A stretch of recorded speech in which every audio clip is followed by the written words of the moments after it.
Permettez-moi de vous dire quelque chose que la plupart des gens ne veulent pas entendre. Si vous avez atteint l'âge de 60 ans et que vous portez encore en vous certains poisons émotionnels, vous gaspillez le temps précieux qui vous reste. Et croyez-moi, après avoir travaillé pendant des décennies avec des milliers de personnes, j'ai découvert un schéma que peu de gens remarquent. Il y a une raison pour laquelle certaines personnes s'épanouissent après 60 ans, tandis que d'autres sombrent dans l'amertume et le regret. Imaginez que vous ayez passé 6 décennies à construire votre vie, à remplir vos obligations, à faire ce que vous pensiez être juste, et qu'aujourd'hui, alors que vous devriez récolter les fruits de ce parcours, vous ressentiez un vide inexplicable. Si cela vous parle, vous n'êtes pas seul. J'ai découvert que les personnes véritablement heureuses, à l'âge mûr, ont éliminé 6 choses spécifiques de leur vie. Et le numéro 4 va vous surprendre, car c'est quelque chose que tout le monde nous enseigne comme étant une vertu, alors qu'il s'agit en réalité d'un piège dévastateur. Je vous promets que si vous restez jusqu'à la fin, vous découvrirez comment transformer vos prochaines années en les plus libératrices et les plus significatives de toute votre existence. Je ne vous propose pas de solution superficielle, mais une révolution intérieure basée sur des décennies d'observation clinique et sur la profonde sagesse de Carl Jung concernant la seconde moitié de la vie. Il se passe quelque chose de fascinant lorsque nous franchissons le cap des 60 ans. C'est comme si la vie nous plaçait devant un miroir impitoyable et nous disait « Assez de mensonges. Que comptez-vous faire du temps qui vous reste ?» Et voici la vérité dérangeante. La plupart des gens atteignent cet âge entraînant un bagage émotionnel si lourd qu'il les empêche de profiter de la liberté qu'ils méritent tant. Je le constate tous les jours. Des personnes brillantes qui ont réussi, qui ont bâti des carrières impressionnantes, fondé des familles, accumulé des succès. Pourtant, lorsque je les rencontre dans mon cabinet, elles sont épuisées, vides, se demandant silencieusement « C'est tout. Pourquoi ?» Parce qu'elles n'ont jamais fait le travail essentiel qui consiste à éliminer ce qui contamine véritablement le bonheur humain. Et je ne parle pas du positivisme bon marché ou des phrases motivantes que l'on trouve sur tous les réseaux sociaux. Je parle de psychologie profonde, de neurosciences, de schémas comportementaux que j'ai observés méticuleusement pendant des décennies. Comme Jung l'a brillamment observé, c'est dans la seconde moitié de notre vie que nous avons l'occasion d'intégrer notre ombre et de développer notre moi authentique. Mais cela exige le courage de regarder en nous-mêmes et de rejeter ce qui ne nous sert plus. La soixantaine est littéralement un âge d'or, le moment où la pression sociale diminue considérablement, où vous n'avez plus besoin de prouver votre valeur à qui que ce soit, où vous pouvez enfin être qui vous êtes vraiment, sans demander la permission. Mais pour atteindre cet état de grâce, vous devez d'abord faire un grand nettoyage. Et attention, ce nettoyage remettra en question des croyances que vous avez entretenues toute votre vie. Mais je vous promets que la liberté que vous trouverez de l'autre côté vaut bien un peu d'inconfort. La première chose que vous devez éliminer après 60 ans, ce sont les attentes des autres. Et voici ce qui est intéressant. Vous avez probablement passé 40, 50, voire 60 ans de votre vie à essayer de répondre aux attentes des autres. Vos parents, votre partenaire, vos enfants, vos patrons, la société en général, tous avaient un mode d'emploi sur la façon dont vous deviez vivre votre vie. Laissez-moi vous raconter quelque chose que je vois constamment dans mon travail. Une personne de 65 ans arrive et dit « Je ne comprends pas pourquoi je ne suis pas heureux. J'ai tout fait correctement. Je me suis marié, j'ai eu des enfants, j'ai travaillé dur, j'ai économisé pour ma retraite. Pourquoi est-ce que je me sens si vide ? Et quand je demande « Mais qu'est-ce que vous vouliez ? Qu'est-ce que votre cœur désirait vraiment? Vous savez ce qui se passe? Un long silence, profond et déconcertant, parce qu'ils ne se sont jamais permis de se poser cette question fondamentale. Avant de continuer, j'aimerais savoir d'où vous regardez cette vidéo. Indiquez votre ville ou votre pays dans les commentaires. C'est inspirant de voir comment ce message touche des personnes aux quatre coins du monde. Et si vous n'êtes pas encore abonné à la chaîne, faites-le dès maintenant. Les prochaines vidéos de cette série seront transformatrices et je veux m'assurer que vous n'en manquerez aucune. La deuxième chose que vous devez éliminer après 60 ans est le besoin de contrôle, et cela est particulièrement difficile, car nous avons été conditionnés à croire que contrôler notre environnement, nos relations et notre avenir nous apporte la sécurité. Mais voici la vérité la plus libératrice que je puisse partager. Le contrôle est une illusion. Il l'a toujours été. Après 60 ans passés sur cette planète, vous devriez avoir accumulé suffisamment de preuves pour savoir que peu importe vos plans, vos efforts ou vos inquiétudes, la vie fait ce qu'elle veut. Le psychanalyste Carl Jung a identifié ce besoin de contrôle comme une manifestation de notre persona, ce masque que nous portons pour affronter le monde. Il nous a enseigné que ce n'est qu'en abandonnant cette illusion de contrôle que nous pouvons vraiment embrasser notre moi authentique. J'ai travaillé avec des personnes qui ont passé des décennies à essayer de contrôler leurs enfants adultes. Si seulement mon fils faisait ça, si seulement ma fille n'avait pas épousé cette personne, s'ils avaient étudié ce que je voulais. Et ces personnes se consumant littéralement dans ce besoin de contrôler des vies qui ne leur appartiennent pas. Le résultat est toujours le même, des relations tendues, du ressentiment et une distance émotionnelle. Ou ceux qui essaient de contrôler obsessionnellement leur santé, ne vous méprenez pas, prendre soin de sa santé est important. Mais certains deviennent obsessionnels, comptant chaque calorie, se pesant 3 fois par jour, s'effrayant à chaque douleur ou inconfort, recherchant chaque symptôme jusqu'à se convaincre qu'ils ont une maladie incurable. Ce n'est pas de la prudence, c'est de l'anxiété déguisée en responsabilité. Le besoin de contrôle vient de la peur, peur de l'inconnu, peur de la perte, peur que les choses ne se passent pas comme nous le voulons. Mais voici le problème. Cette peur vous vole votre présent. Pendant que vous êtes obsédé par le contrôle de demain, vous passez complètement à côté d'aujourd'hui. Il existe un concept en psychologie jungienne qui dialogue profondément avec cela, l'acceptation de l'ombre. Jung nous a enseigné que nous devons accepter les aspects de la vie que nous ne pouvons pas contrôler pour atteindre l'individuation, c'est-à-dire le processus qui consiste à devenir qui nous sommes vraiment. Il ne s'agit pas de résignation, soyons clairs. La résignation, c'est dire « bon, ma vie est nulle et je ne peux rien y faire ». C'est de la victimisation. L'acceptation radicale, c'est dire « c'est ma réalité actuelle, je n'aime pas tout, mais c'est comme ça. Que puis-je faire à partir de là ?» Vous voyez la différence? L'acceptation radicale ne vous paralyse pas.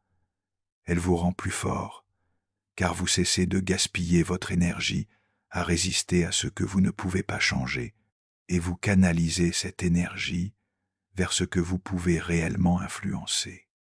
Et croyez-moi, après 60 ans, il y a des choses que vous ne pouvez définitivement pas contrôler. Vous ne pouvez pas contrôler le fait que votre corps ne réagisse plus comme à 30 ans. Vous ne pouvez pas contrôler le fait que vos enfants prennent des décisions avec lesquelles vous n'êtes pas d'accord. Vous ne pouvez pas contrôler l'économie, la politique, le climat ou ce que les autres pensent de vous. Mais vous savez quoi? Vous pouvez contrôler votre attitude, vos réactions, vos décisions quotidiennes. Dans quoi investissez-vous votre temps? Avec qui passez-vous vos journées? Qu'est-ce qui nourrit votre esprit et votre âme? Je vais vous donner un exercice puissant. Prenez une feuille de papier et divisez-la en 2 colonnes. Dans une colonne, écrivez les choses que j'essaie de contrôler, mais que je ne peux pas contrôler. Dans l'autre, les choses que je peux contrôler. Soyez brutalement honnête. Puis prenez un engagement envers vous-même. Vous cesserez de dépenser votre énergie dans la première colonne et vous investirez toute votre attention dans la seconde. Savez-vous ce qui se passe lorsque vous faites cela? Vous éprouvez une sensation de légèreté que vous n'avez peut-être pas ressentie depuis des années, car le contrôle est lourd, épuisant. Il nécessite une vigilance constante, un stress constant. Lâcher prise, c'est comme retirer un sac à dos de 50 kilos que vous avez porté toute votre vie. Et il y a ici un autre avantage énorme. Lorsque vous cessez d'essayer de contrôler les personnes que vous aimez, vos relations s'améliorent considérablement, car vous les voyez enfin telles qu'elles sont et non telles que vous voudriez qu'elles soient. Vous les respectez en tant qu'individus autonomes et non comme des extensions de vos désirs ou de vos peurs. L'un des plus beaux cadeaux que vous puissiez offrir à vos enfants adultes est de leur dire, par votre attitude plus que par vos mots, « Je suis convaincu que vous pouvez vivre votre propre vie. Je serai là si tu as besoin de moi. Mais je ne viendrai pas te sauver. Je ne te dirigerai pas. Je ne vivrai pas ta vie à ta place. C'est de l'amour mûr, c'est du respect sincère, c'est une sagesse qui ne vient qu'avec l'âge, si vous êtes prêt à apprendre cette leçon. La troisième chose que vous devez éliminer après 60 ans, ce sont les rancunes et les ressentiments. Et voici la partie difficile. Si vous avez 60 ans ou plus, et que vous portez encore en vous des blessures du passé, des trahisons non pardonnées, de la haine envers des personnes qui ne sont peu, être même plus en vie, vous buvez du poison et attendez que l'autre meure. Le ressentiment est fascinant d'un point de vue psychologique, car il est complètement autodestructeur. Réfléchissez bien, vous êtes en colère contre quelqu'un qui ne pense probablement même pas à vous. Cette personne vit sa vie, peut être heureuse, peut être pas, mais elle ne perd certainement pas le sommeil à cause de ce qu'elle vous a fait il y a 20, 30 ou 40 ans. Et vous continuez à repasser le film dans votre tête, à nourrir votre colère, à maintenir la blessure ouverte. J'ai reçu des patients de 70 ans qui continuent d'être en colère contre un père décédé depuis des décennies. Des personnes qui ne parlent plus à leurs frères et sœurs à cause d'héritages ou de conflits familiaux qui remontent à une génération. Des couples dans lesquels l'un des conjoints continue de reprocher à l'autre des infidélités ou des erreurs commises dans les années 80. Et vous savez ce qui est le plus triste? Tout ce ressentiment ne change absolument rien au passé. Vous ne pouvez pas réécrire ce qui s'est passé. Vous ne pouvez pas forcer quelqu'un à vous demander pardon. Vous ne pouvez pas récupérer les années perdues. Jung avait une compréhension profonde de cela. Il appelait ce processus l'intégration de l'ombre, reconnaître et accepter les aspects négatifs et douloureux de notre expérience, non pas pour qu'ils continuent à nous définir, mais pour qu'ils puissent être transformés. Comme il le disait, ce à quoi vous résistez persiste, ce que vous embrassez se transforme. La science est claire sur ce point. Le ressentiment chronique augmente les niveaux de cortisol, l'hormone du stress. Cela affecte votre système immunitaire, augmente le risque de maladies cardiovasculaires, contribue à la dépression et à l'anxiété. Littéralement, le ressentiment vous tue lentement. Maintenant, avant que vous ne pensiez, il va me dire de pardonner. Laissez-moi clarifier quelque chose de crucial. Pardonner ne signifie pas oublier. Cela ne signifie pas dire « ce que vous m'avez fait, c'est bon ». Cela ne signifie pas se réconcilier avec celui qui vous a blessé. Cela ne signifie pas être naïf, ni s'exposer à nouveau à des abus. Pardonner signifie lâchez prise. Lâchez prise sur le besoin de vengeance. Lâchez prise sur l'espoir que le passé puisse changer. Lâchez prise sur l'idée que votre bonheur dépend de la reconnaissance de l'erreur de l'autre, de ses regrets ou de sa souffrance. Pardonner est un acte d'égoïsme sain. Vous le faites pour vous-même, pas pour l'autre. Vous le faites parce que vous voulez vous libérer, parce que vous voulez retrouver votre paix intérieure, parce que vous refusez de donner à cette personne le pouvoir de continuer à ruiner votre vie à partir du passé. J'ai vu des gens qui parviennent à pardonner sincèrement et qui connaissent ce que j'appelle un second souffle. Ils ont soudainement plus d'énergie, dorment mieux, souriant davantage, s'ouvrent à de nouvelles relations et expériences. C'est comme s'ils s'étaient littéralement débarrassés d'un poids physique. Comment faire cela? Parce que cela semble beau en théorie, mais en pratique, c'est difficile, n'est-ce pas?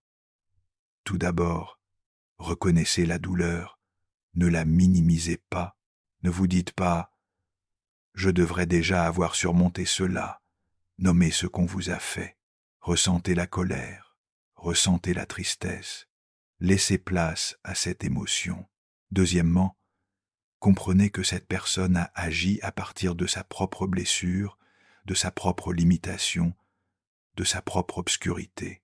Cela ne justifie pas ce qu'elle a fait, mais cela aide à l'humaniser. Les gens font du mal parce qu'ils ont été blessés. Troisièmement, prenez la décision consciente de lâcher prise. Cela peut être symbolique. Écrivez une lettre que vous n'enverrez jamais, puis brûlez-la. Faites un rituel qui signifie pour vous la fin de ce chapitre. Dites à haute voix « Je décide de lâcher prise. Je décide de retrouver ma paix. » Quatrièmement, et c'est fondamental, chaque fois que le ressentiment revient à votre esprit, et il reviendra, car les schémas mentaux sont persistants, dites « c'est du passé. Je vis dans le présent. Cette personne n'a plus de pouvoir sur moi. » Et enfin, remplissez l'espace laissé par le ressentiment avec quelque chose de positif, de nouvelles informations, de nouvelles expériences, de nouvelles relations. Car si vous laissez cet espace vide, l'ancien schéma reviendra. Vous pensez peu être, mais vous ne comprenez pas ce qu'on m'a fait. Et vous avez raison, je ne comprends pas tout à fait. Personne ne peut comprendre totalement la douleur d'une autre personne. Mais je comprends ceci. Après 60 ans, vous n'avez pas de temps à perdre avec des rancunes.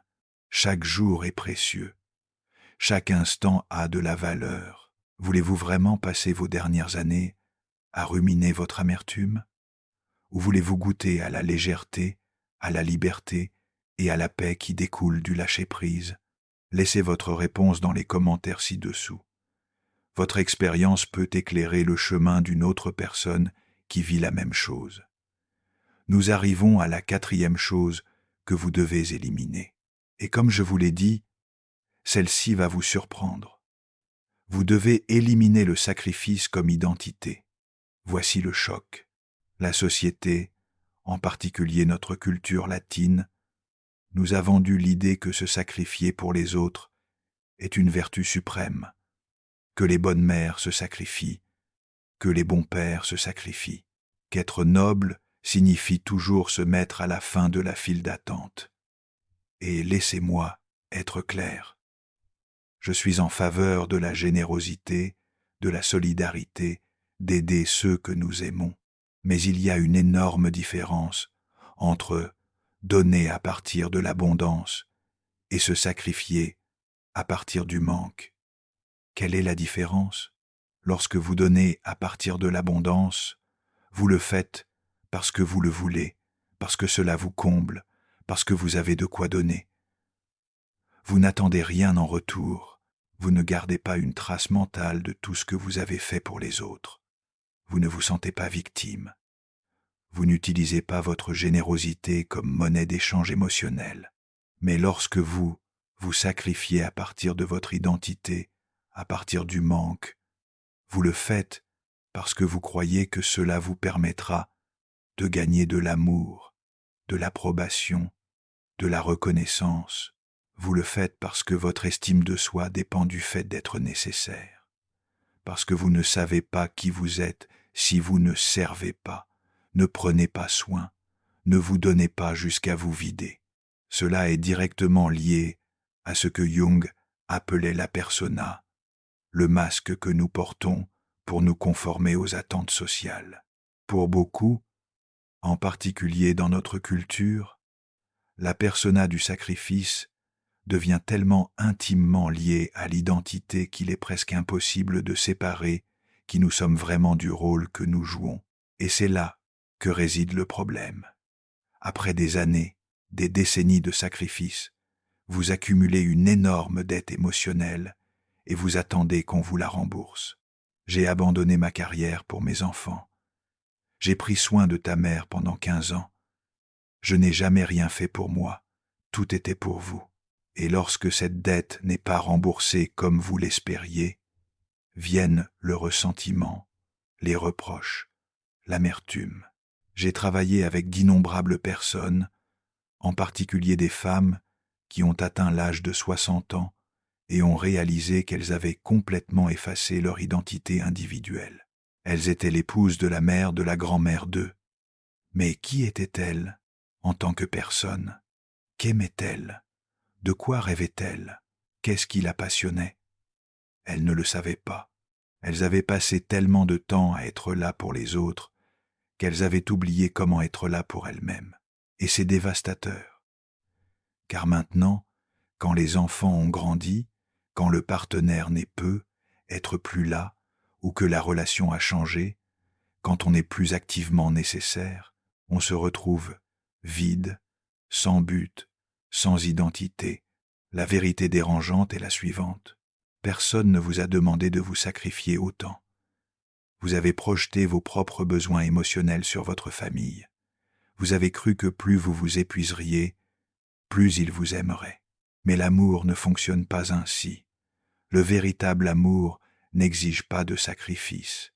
Il exige de la présence, de l'authenticité, de la réciprocité. Vos enfants n'avaient pas besoin d'une mère ou d'un père martyr. Ils avaient besoin d'un adulte émotionnellement sain qui leur montre comment mener une vie équilibrée. Votre partenaire n'avait pas besoin que vous renonciez à vos rêves. Il avait besoin d'un compagnon avec qui partager sa vie, pas de quelqu'un qui lui ferait ensuite payer chaque renoncement. Alors, que faire maintenant?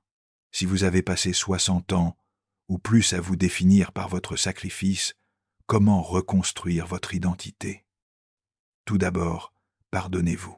Ne vous reprochez pas d'avoir suivi les normes qui vous ont été enseignées.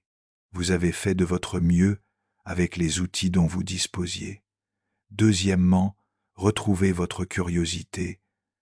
Que vouliez-vous faire quand vous étiez jeune? Qu'aimiez-vous avant que les responsabilités ne vous accaparent? Renouez avec cette personne. Elle est toujours là. Elle vous attend. Troisièmement, fixez des limites claires. Vous pouvez aider votre famille sans vous sacrifier. Vous pouvez aimer profondément sans disparaître. Dites, je peux vous aider avec ceci, mais pas avec cela. Je suis disponible ces jours-là, mais ces autres jours sont pour moi. Et maintenez ces limites, même s'il y a de la résistance.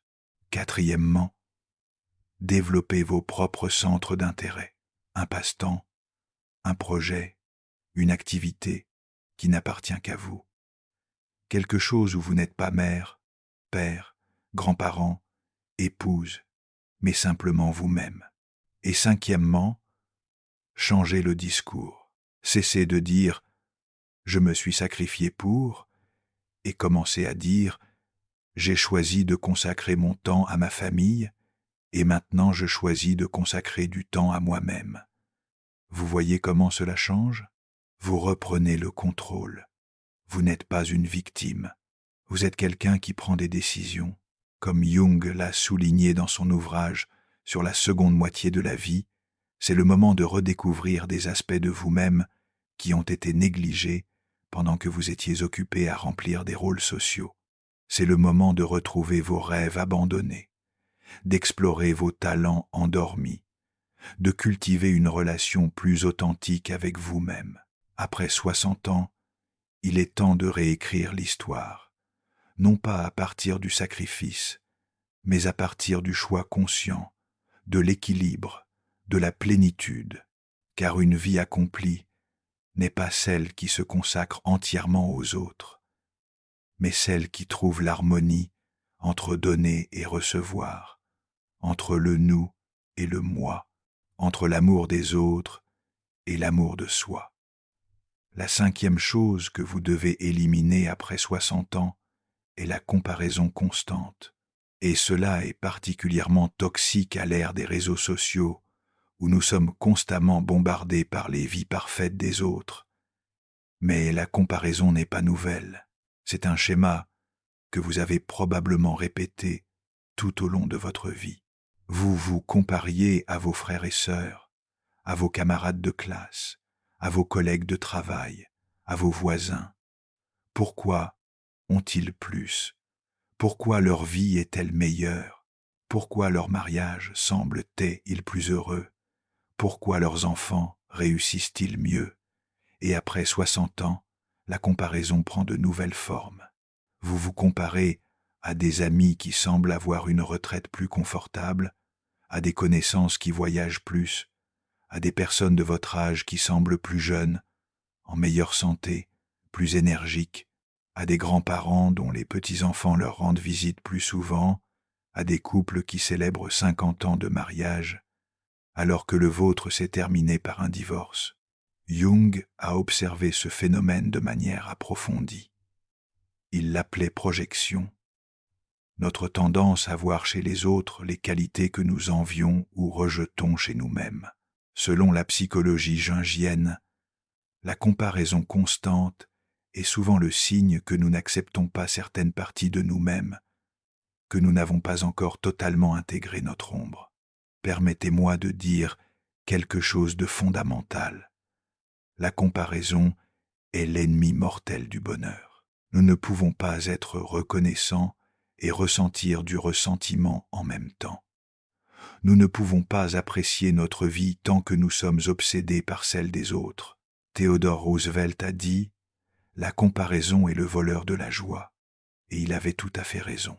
Chaque fois que vous vous comparez, vous invalidez votre propre expérience, votre propre chemin, vos propres réalisations. Voici le piège mental. Lorsque vous vous comparez, vous choisissez toujours des indicateurs où les autres vous surpassent.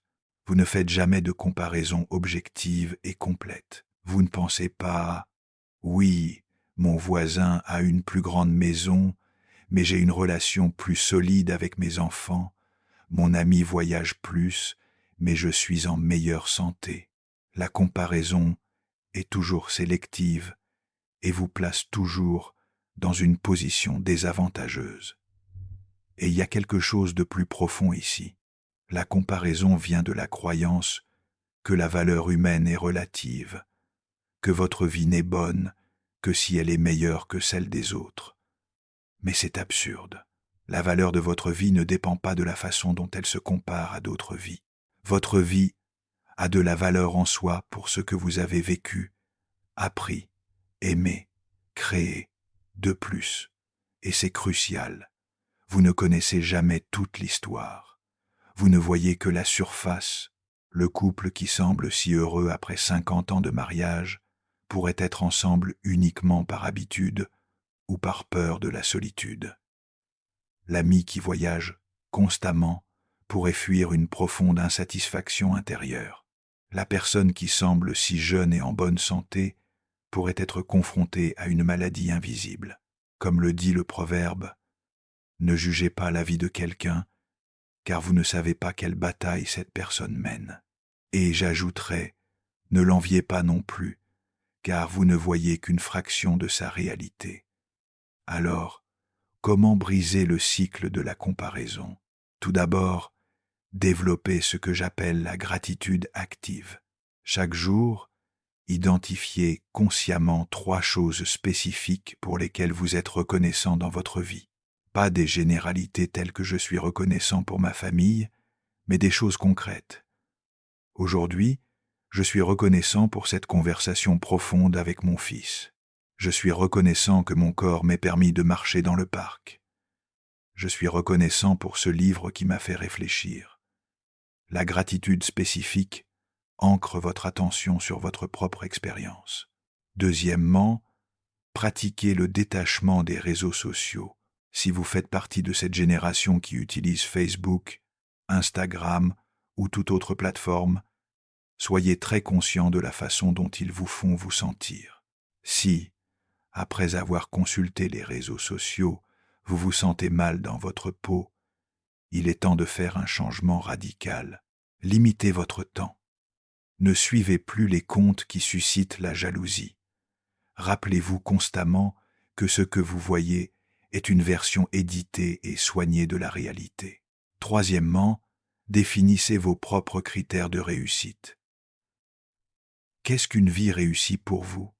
Pas pour vos parents, pas pour la société, pas pour vos amis, mais pour vous. Écrivez-le.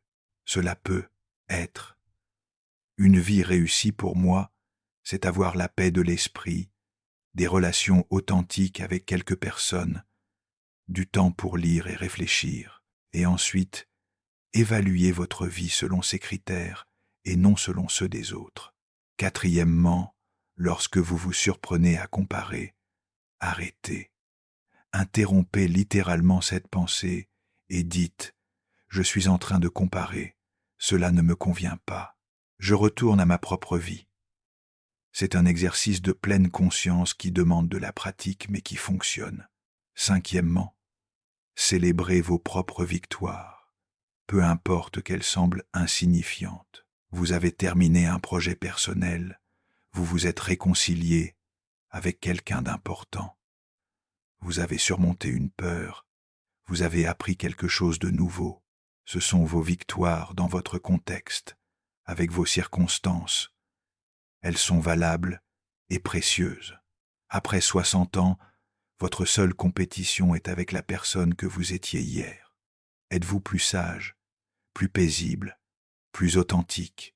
C'est la seule comparaison qui vaille la peine d'être faite, car, à la fin du chemin, lorsque vous réfléchirez à votre vie, peu importe que vous ayez voyagé autant que votre voisin ou que votre maison ait été aussi grande que celle de votre frère, ce qui importera, c'est si vous avez vécu sincèrement, si vous avez aimé profondément, si vous avez trouvé votre propre paix.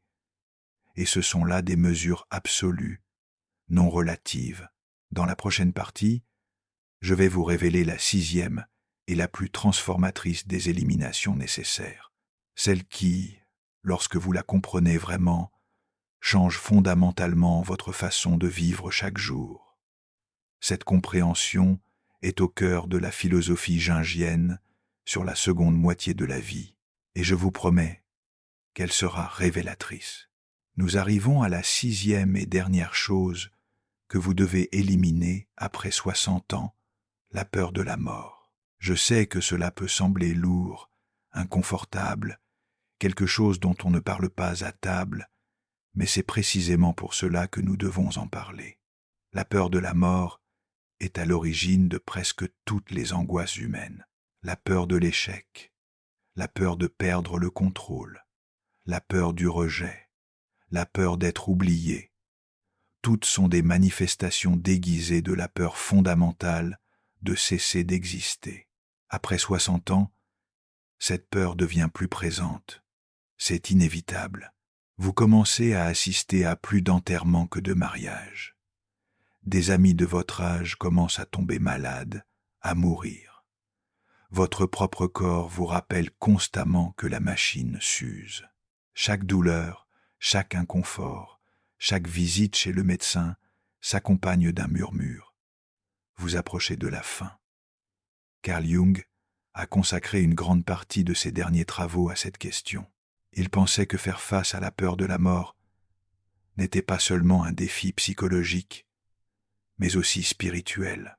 Pour Jung, La seconde moitié de la vie devait être consacrée à ce qu'il appelait l'individuation, un processus d'intégration psychique qui nous prépare non seulement à vivre pleinement, mais aussi à affronter notre finitude avec courage et dignité. Soyons clairs, je ne dis pas que vous devez être indifférent à la mort, ni que vous ne devez pas apprécier la vie. Bien au contraire, je dis que la peur paralysante, la terreur existentielle, le déni de la mortalité, voilà ce qui vous empêche de vivre pleinement le temps qui vous reste. J'ai observé deux comportements extrêmes chez les personnes âgées. Certaines nient complètement la mort, se comportent comme si elles étaient immortelles, ne font pas de testament, n'ont pas de conversation importante avec leur famille, ne règlent pas les questions en suspens. Elles vivent dans un fantasme où la mort arrive aux autres, pas à elles. D'autres sont paralysées par la terreur. Chaque douleur est un cancer, chaque oubli est Alzheimer. Ils sont obsédés par leur santé au point de ne plus pouvoir profiter de rien. Ils se retirent du monde, cessent de faire des projets à long terme parce qu'ils pensent « à quoi bon si je peux mourir demain ?» Ces deux extrêmes sont dysfonctionnels et vous privent de la possibilité de vivre pleinement vos dernières années. L'alternative est ce que les philosophes existentialistes appellent la conscience de la mort ou l'acceptation de la finitude. Il ne s'agit pas d'une résignation morbide, mais d'une acceptation mûre qui, paradoxalement, vous libère pour vivre plus intensément. Lorsque vous acceptez sincèrement que votre temps est limité, quelque chose de magique se produit. Vos priorités se clarifient instantanément. Vous cessez de perdre votre temps avec des futilités. Vous cessez de repousser les conversations importantes. Vous cessez de garder le bon vin pour les occasions spéciales. Chaque jour devient une occasion spéciale. Voici mon plan stratégique pour vous, basé sur des décennies de travail avec des personnes qui ont réussi à transformer cette conscience de la mortalité en une vie extraordinaire. Premièrement, faites la paix avec votre passé. Cela signifie pardonner à vous-même et aux autres. Cela signifie accepter ce qui ne peut être changé et apporter les changements qui sont encore possibles. La réconciliation avec le passé libère l'énergie vitale qui était prisonnière des regrets et des ressentiments. Deuxièmement, vivez le présent en pleine conscience. Pratiquez l'attention au moment présent, ce que Jung appelait l'éternel ici et maintenant. Prenez l'habitude de vous demander plusieurs fois par jour: suis-je vraiment présent en ce moment? La présence est l'antidote à la peur de la mort, car la mort ne peut nous menacer que dans le futur, jamais dans le présent immédiat. Troisièmement, créez un héritage significatif. Je ne parle pas nécessairement de richesse matérielle à léguer à vos enfants, mais d'un héritage de sagesse, de valeur et d'amour. Demandez-vous: que veux-je transmettre avant de partir? Quelle empreinte veux-je laisser dans le monde? Écrivez vos mémoires, partagez vos histoires, enseignez vos compétences à quelqu'un de plus jeune. Le mentorat est l'un des moyens les plus puissants de transcender notre mortalité. Quatrièmement, cultivez une vie spirituelle. Quelle que soit votre tradition religieuse, la spiritualité nous relie à quelque chose de plus grand que nous-mêmes, quelque chose qui transcende notre existence individuelle. Comme l'a observé Jung, les personnes qui développent une dimension spirituelle dans leur vie ont tendance à affronter la mort avec beaucoup plus de sérénité. Cinquièmement, restez engagés dans la vie, continuez à apprendre, continuez à aimer, continuez à créer. La stagnation est une sorte de mort prématurée. S'impliquer activement dans la vie jusqu'à la fin et peut être le moyen le plus puissant de vaincre la peur de la mort, non pas en la niant, mais en vivant si pleinement que, lorsqu'elle arrivera, vous pourrez l'accueillir non pas comme une intruse, mais comme une visiteuse. attendu à qui vous pourrez dire « Oui, je suis prêt, car j'ai vécu tout ce que j'avais à vivre ». Sixièmement, ayez des conversations honnêtes sur la mort, avec votre partenaire, vos enfants, vos amis proches, pas seulement sur des questions pratiques comme les testaments et les souhaits pour les funérailles, mais sur le sens de la vie et de la mort, sur ce que vous avez appris, sur ce que vous espérez, sur ce que vous craignez. Ces conversations sont incroyablement libératrices et rapprochent souvent les gens de manière profonde et inattendue. Le grand secret que je veux partager avec vous est le suivant. Ceux qui font la paix avec la mort sont ceux qui vivent le plus pleinement, non pas parce qu'ils cessent d'apprécier la vie, mais parce qu'ils l'apprécient tellement qu'ils refusent de gaspiller un seul jour à des choses qui n'ont pas d'importance, avec des personnes qui ne les nourrissent pas, en faisant des choses qui ne les comblent pas. La mort donne un sens à la vie. Si nous étions immortels, rien n'aurait d'urgence. Mais parce que notre temps est limité, chaque instant compte. Chaque « je t'aime » a son importance. Chaque lever de soleil est un miracle. Chaque étreinte est précieuse. N'ayez pas peur de la mort. Respectez-la, acceptez-la et laissez-la vous apprendre à vivre. Et maintenant, j'aimerais vous lancer une invitation. Cette vidéo a abordé des questions profondes auxquelles nous sommes tous confrontés. Si elle a trouvé un écho en vous, si quelque chose de ce qui a été dit a allumé une étincelle de reconnaissance ou d'espoir, partagez-la, car quelque part, il y a quelqu'un de votre âge qui a besoin d'entendre exactement cela aujourd'hui. Le bonheur après 60 ans n'est pas un accident, ce n'est pas de la chance, c'est une décision consciente d'éliminer ce qui pèse et de cultiver ce qui élève. Êtes-vous prêt à faire ce choix? Si cette vidéo vous a été utile, montrez votre soutien en la likant et en vous abonnant à la chaîne. Vos commentaires sont essentiels pour notre communauté. Partagez laquelle de ces 6 éliminations vous a le plus touché et comment vous comptez la mettre en œuvre dans votre vie. Chaque expérience partagée éclaire le chemin d'une autre personne. Dans la prochaine vidéo, nous approfondirons la manière d'appliquer les enseignements de Jung sur l'individuation pour transformer ces années en une période de renaissance psychique et spirituelle. Ne manquez pas cela. Activez la cloche pour être averti. Votre cheminement vers une maturité pleine et consciente ne fait que commencer et je suis là pour vous accompagner à chaque étape.